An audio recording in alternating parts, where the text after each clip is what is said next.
Hello, welcome back to That Heathen Bastard. I'm making 3 videos this week because I'm just enjoying myself making this. I record the previous day and I upload the next day. It's no big deal. So, with that being said, this is for Talking Points. This is a political platform, not a news show. If you're looking for news, go to Tim Pool or to Black Conservative Perspective or Styx Hexenhammer 666 for analysis. With that being said, let's begin to today's talking point. Now, I have broached this topic several times, and I know some of you might be getting sick of it at this point, but it needs to be emphasized in light of the mainstream narrative, where the white race is more or less regarded in the same attitude as Donald Trump, where all the press is purely negative, nothing positive. Kyle Rittenhouse must be a racist. He can't be anything else.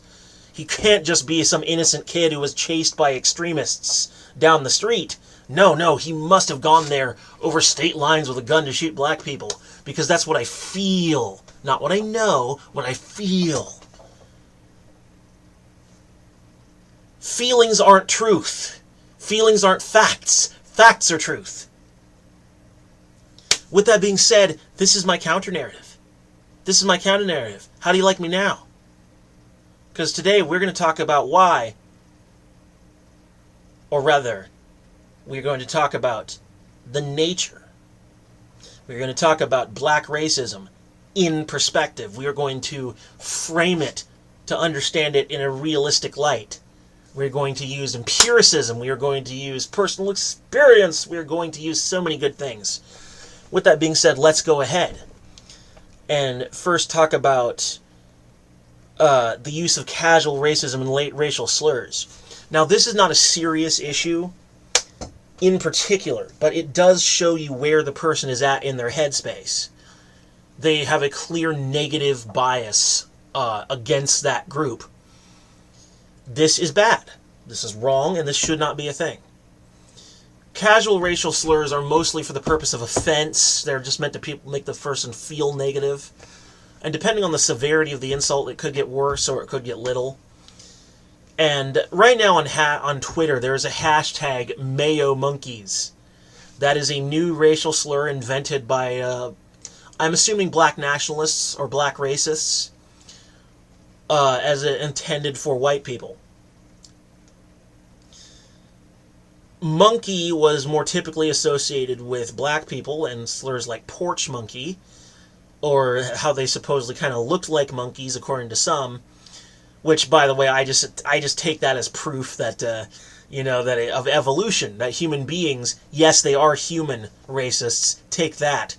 They are human beings. We are related to monkeys genetically. We share 98.9%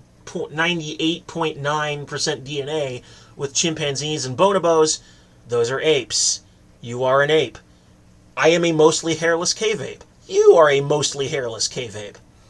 With that being said, monkey is not that insulting. It's ridiculous because monkeys have tails. Apes don't have tails. It is insulting, but mostly in a joking capacity. They are using it maliciously. It's not a joke. I've seen it for myself. You can go on to Twitter, you can look up Mayo Monkey. It is used in a very negative light. It is not a joke. But at the same time, it doesn't hurt that bad. It's just an irritant.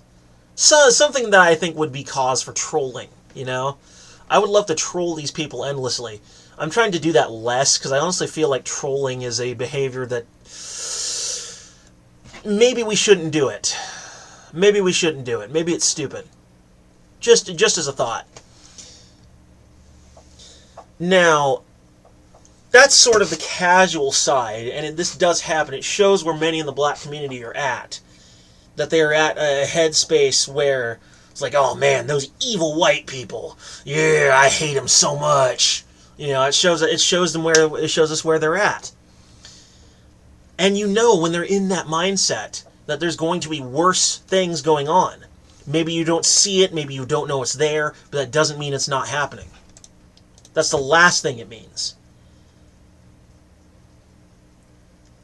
Now, there are instances and very real instances of physical assaults on whites. Famously, a Christian YouTuber, a pastor named Mike Winger, when he was 12, he was assaulted in front of a 7-Eleven by his own confession. Just a bunch of black thugs see a white 12-year-old and decide, oh, hey, he's white, let's attack him. Yeah, because you're such a big man, picking on a poor little kid. What a big man. What's funny about a lot of these black racists who assault people is the people they assault usually can't fight back. It's like, God, what kind of fucking goddamn coward, what kind of coward do you have to be to just, assault a child or an old person, right? What kind of miserable, low, scum-sucking piece of crap? It's like, you're afraid. You're a coward because you want to attack someone who can't fight back. You're a worthless son of a bitch is what you are. And that happens. Even black politician Larry Elder witnessed a friend in school once who was white who got attacked. These are anecdotes, of course, and I'm going to frame anecdotes, because what makes anecdotes useful at all is framing with facts, right? You frame it with a fact, and that's how it makes sense. Now, I've already told my story of times where I had been verbally abused severely, or just scared half to death. I'm not going to necessarily go over it over again, but suffice to say, there were suggestions that I was the result of bestiality, or that white women were into bestiality, and that's why our DNA is supposedly 8% different from everyone else. I've heard theories that it's because it's a Neanderthal DNA. I don't actually know if that's true. Maybe it is, maybe it isn't. And even then, who cares? We don't know how fully human or unfully human a Neanderthal even is. Hell, some people even call them Neanderthals, like that's the correct... whatever, I'm going to call them Neanderthal. I'm going to call them that way since a kid, that's what I'm going to call them now. And who gives a shit? They were probably fully human anyway. They were probably just a different race or something. Whatever. But, yeah, verbal abuse towards my person, it has occurred. Or having my neighbor scare me half to death while his, I'm assuming, daughter or wife told him to shut up and get back in the house after he was screaming about white people a day or two after the situation with George Floyd. Right, so I've had those experiences, and I felt pretty miserable for 5 to 8 weeks or so. And I did go through a patch where I hate these people for a little while. I genuinely felt that way. I never acted on it. Not once. But I felt it. I felt that Captain Ahab effect. And when it comes right down to it, I really do believe that the use of racial slurs and the more abusive behavior are absolutely connected. Because they show signs of coming from a similar mindset. When my neighbor comes out yelling and screaming like, white people, or whatever, in regards to Derek Chauvin, because I heard him mention Derek Chauvin's name. It's like, he's obviously in that mindset of man, these white people, they're so evil, And I'm just a guy, mind my own business, out on my walk. I'm just walking along, getting some exercise, getting some and so forth. And then I see that, and I'm just like, oh, God. I live next to that. Or very close to that, anyway. I don't always feel safe in my own neighborhood, honestly. I don't feel safe. Entirely safe. But, he's clearly coming from the mindset of, oh, man, so evil, white people. Same as the racial slurs. Same as the assaults. It's like, you're evil. You're inherently evil. Jews created you in a test tube to attack black people. You're the weapon of Jews. Yes, there are black nationalists who believe that, by the way, that white people were grown in test tubes by Jews. That's just a different variety of crazy. That's a different breed of crazy. You can find that on Intellectual Wiki. Like I said, I don't normally link sources. I prefer to name drop them instead. Because how often does anyone actually click on those links? I know I link my books, but I also name drop those too. You name drop the source because I think it's probably more effective. if you made it this far in the video, if you even like me, if you even tolerate me. Suffice to say, they are connected by a similar mindset. And they're probably also connected by, because black nationalism is a thing.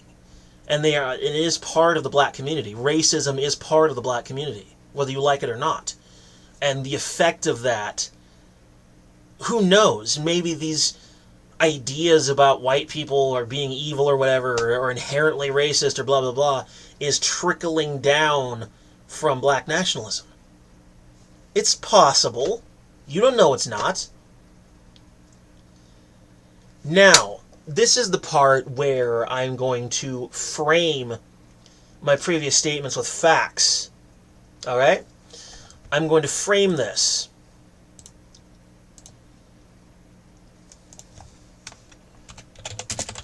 Probably should have had this ready priorly, but I'm going to show you all this.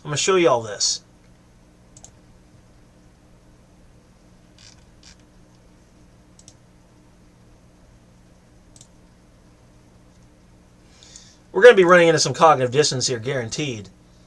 But this is the definitive truth.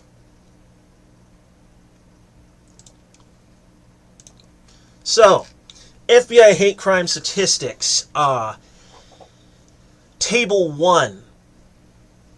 These are single bias incidents, total rating, and yes, anti-white is a heading on hate crimes. And get this, people, get this. Number of incidents, 666, the number of the beast. That's 666 anti-white incidents. 755 offenses, 775 victims, with only 645 known offenders. That is actually higher than anti-Native American, higher than anti-Asian, higher than anti-Hawaiian, or multiple groups, higher than anti-Arab, and higher than Hispanic or Latino, and higher than mixed race. Now, anti-black hate crimes is still higher, but that literally anti-white is the second highest. This is on the FBI webpage. You can go right to it under Table 1. Now, we're going to take a look at Table 2. Now, we're going to look at what the most common incidences in any category. Now, the highest is simple assault, as well as intimidation. Intimidation and simple assault. Or rather, no, those are the second highest. The actual most highest would be destruction, damage, and vandalism. That's 2,152 vandalism incidents. Followed by intimidation at 1,849, simple assault at 1,730, and then aggravated assault at 866. That is the face of modern racism, is physical violence, fear and intimidation, and vandalism. That's the most common thing. And that's at least 666 incidents against whites.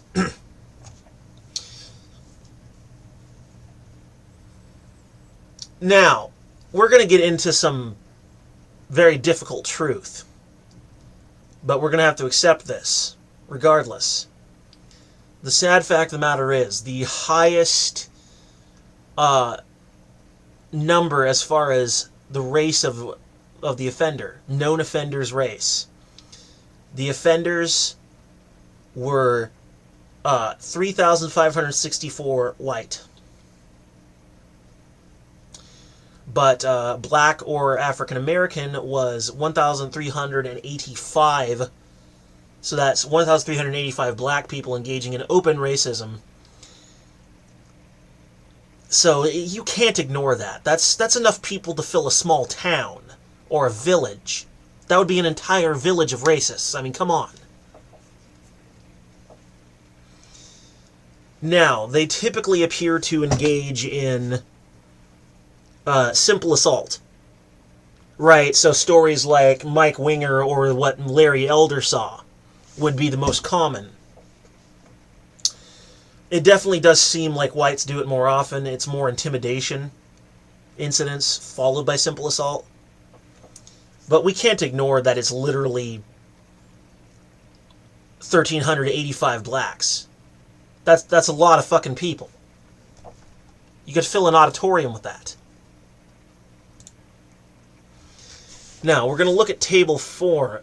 Table 4, this is once again just a secondary table, again from 2019. That was 2 years ago. 2 years. How much can you say for certain has actually changed?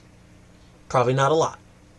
Now, under Table 4, anti-white heading has 755, 108 aggravated assault, 240 simple assault, 143 intimidation. Robbery was 16, burglary 10, larceny and theft is 56. And unfortunately, oh God, 6 rapes. And we're still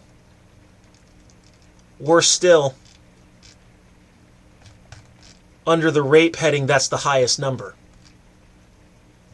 White women were raped at a higher degree.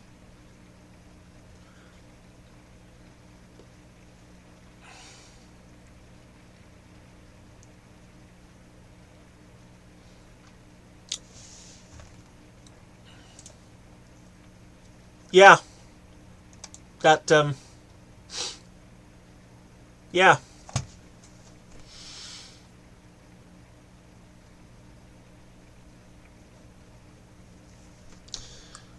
Moving forward, on Table 5, I think I'll call it good here. That's 755 total offenses under the anti-white heading. Known offenders race. Oh, and get this. Anti-white hate crimes committed by 198 whites. Literally white on white. Wow. That's the thing. I'm honestly not surprised the way some people, some people are. 318 black or African American. That's the highest number. It's typically black.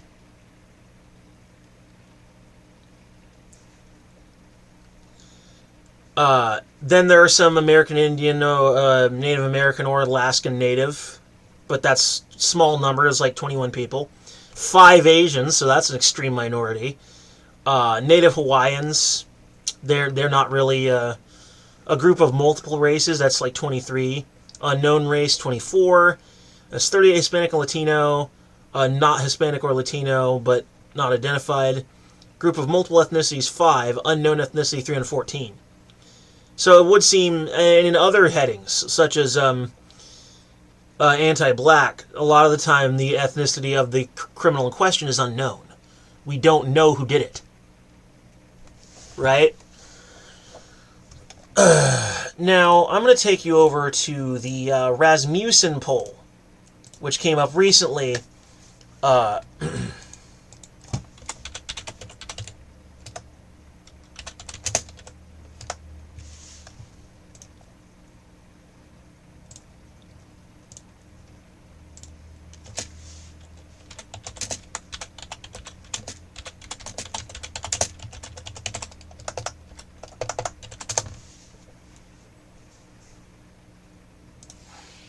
Now, this according to Rasmussen reports. This is actual polling data. I think it should probably load here soon. I know, I probably should have prepared these ahead of time, but I tend to be more of an improviser. But according to the statistics, this also parallels surveying done 2013, so it's got some corroboration. So, among adults who think racism refers only to discrimination by whites, 36% consider most white Americans racist versus 21% who feel that way about most black Americans. 16% of these adults say most Hispanic Americans are racist, and 19% feel most Asian Americans are racist. Among Americans who identify racism as any discrimination by people of one race against another, 15% say most whites in this country are racist, compared to 27% of blacks. 15% of these adults think most Hispanic Americans are racist, as are 13% of Asian Americans. The survey of 1,000 American adults was conducted July 22nd, 2020 by Rasmussen Reports. So this was a little while ago, but continuing forward, apparently blacks see themselves, whites, Hispanics, Asians, as equally racist. Right, so blacks see themselves equally racist as everyone else. Whites consider themselves more racist than Hispanics and Asians in this country, but less racist than blacks. Woo! Other minority Americans view blacks as much more racist than whites, Hispanics, and Asians. And let's not forget those videos of Asians being assaulted by black people, right? And I've heard claims that it's 87% whites that attack Asians, but that does cooperate with the FBI stats that we were previously discussing, that there's more whites engaging in hate crimes than anyone else. But, yeah, the whites aren't the ones getting caught on camera. So that still needs to be dealt with. That still leaves them at 13%. That's 13%, dude. That can be a lot of people. Yeah, 21% Democrats are more likely than Republicans, 10%, and those not affiliated with other major party, 12 see racism as referring only to discrimination by white people. Democrats see white as the most racist group of Americans. Republicans and unaffiliated adults view blacks as the most racist. Yeah, and I would say that framing with the FBI stats, I would say that on average, the most racist people in America do indeed appear to be white. However, black racism is no slouch, right? It is no slouch. It makes up the bulk of the 666 anti-white hate crimes. And the reason why you don't hear about it generally is because the white population is so much larger, so it's easier for hate crime victims to who are white to slip under the radar. It's harder to detect, which is why the FBI in any hate crime case is basically your best friend in the whole wide world, right? People talk about wanting to abolish the FBI along with all the other alphabet soup agencies, and while I'm sympathetic to that position, I think the FBI needs to remain in place. They do really good work. They do very good work in punishing federal crimes. Sometimes they go too far, but what law enforcement agency in this country doesn't? Now, I also want to talk about how the narrative of black people can't be racist is dangerous, because intersectionality holds that racism is racial prejudice plus power. Therefore, black people can't be racist. And yet they make up the bulk of 666 anti-white hate crimes. That places intersectionality at a slant with established fact. And when you contradict statistical science, I'm going to go with the science. Yes, they most certainly can be racist, and you're trying to get around it. My guess is it would seem that white progressives are defending black racists and black racism, probably because they feel white guilt, and they feel like they deserve to be attacked, or like it doesn't matter, and that they're fueling it. They're white simps fueling black racism. I'll bet you anything. That would certainly fit the MO of a lot of these woke TikTokers going on about how all white people are collectively racist. And I'm like, you're white, bro. You're saying that about yourself. Maybe you're racist, but I don't know. It's like, but at the end of the day, the black racists can use intersectionality to get away with racism. That makes intersectionality dangerous.